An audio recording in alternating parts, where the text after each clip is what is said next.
ఏపీలోని ప్రభుత్వ శాఖల్లో కీలకమైన ఫైళ్లు ఎందుకు తగలబడిపోతున్నాయని మాజీ ఎంపీ కాంగ్రెస్ సీనియర్ నాయకుడు చింతా మోహన్ ప్రశ్నించారు. విశాఖలో నిర్వహించిన మీడియా సమావేశంలో ఆయన మాట్లాడుతూ తిరుపతి పరిపాలనా భవన్, మదనపల్లె, పోలవరం, ఎడమకాలుతో సహా పలు కీలక ఫైళ్లను తగలబెడుతున్నది ఎవరు అని నిలదీశారు. అలాగే 2028 నాటికి దేశంలో రిజర్వేషన్లు ఎత్తివేయడానికి కుట్ర జరుగుతుందని ఆయన ఆరోపించారు. తెలుగు రాష్ట్రాల్లో వేల కోట్లు దోచుకున్న బడా నాయకులను పట్టించుకొని ఈడీ అరవింద్ కేజ్రీవాల్ ను జైల్లో పెట్టి హింసిస్తుందని మండిపడ్డారు.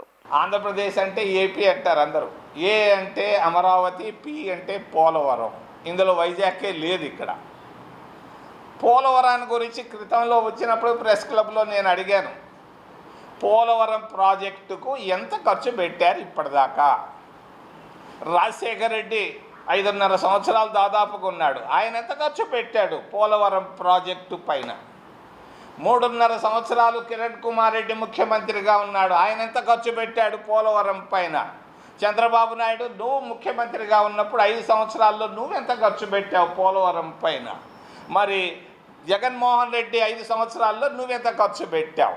ఈ ఖర్చుల వివరాలు తెలియజేయమని నేను అడుగుతూ ఉన్నా. ఇది 11వ సారో 12వ సారో దాని సంగతే మాట్లాడటం లేదు.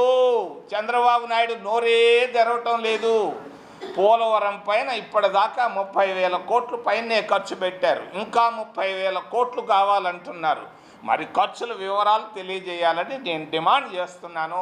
రెండో విషయం, మరి మనందరం వింటున్నాం, పయ్యావులు, కేశవులు వాళ్ళు చెప్పడం, అసెంబ్లీలో చెప్పడం, మరి జగన్మోహన్ రెడ్డి 10 లక్షల కోట్లు 5 సంవత్సరాల్లో అప్పులు తెచ్చాడు మోడీ దగ్గర నుంచి.